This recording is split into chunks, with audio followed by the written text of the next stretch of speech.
Hi there, in today's short video I'd like to share with you my thoughts on why having one of the freebie websites online can be bad for business. My name is Carl from Buzz Website Design, and it's our job to help you to reach more potential customers online, typically through your website and your social media channels. And if you like this video, please subscribe to the channel down there. There's a little link in the corner if you're watching it on YouTube, or share it out with your friends and families. And if you've got something to say, got any questions, please write them in the comments below. It'd be great to hear from you, and we always respond.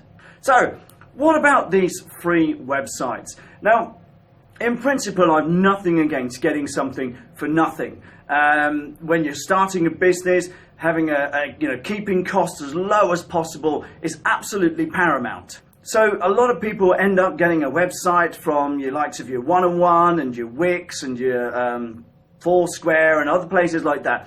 And in principle, there's absolutely nothing wrong with that.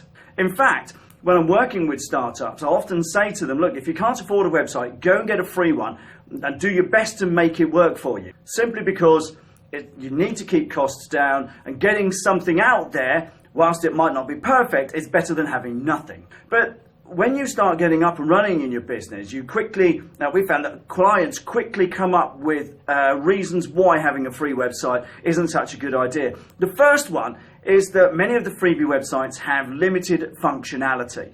There's only so much you can do, there's only so much anybody will let you have for nothing. In fact, we met someone not long ago who was using one of the freebie websites and had to keep paying to have something added onto it, and it was costing her several £100s a year, whereas having a website custom built for her longer term would have been cheaper.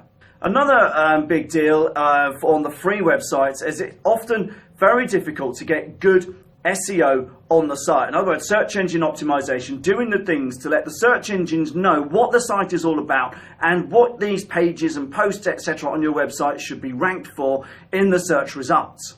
You see, one of the things you're always going to come up against when you have a free website is that Google knows it's not your website.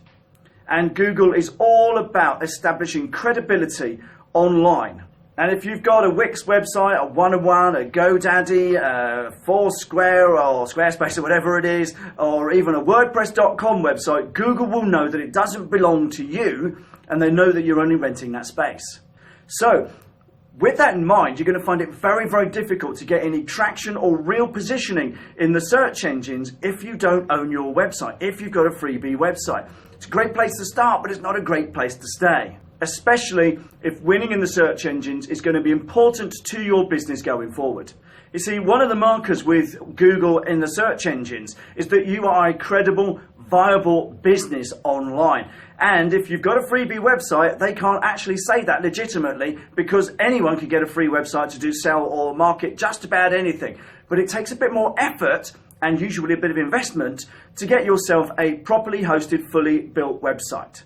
And to cap it all off, most of the freebie websites have a little link at the bottom, and Wix certainly does, powered by Wix. And again, if you're trying to establish credibility online and somebody looks at your website, a potential client, and they go to the bottom of the page and they see powered by Wix, it doesn't look good, simply because they know that you're either just a startup or you're still trying to do things on the cheap.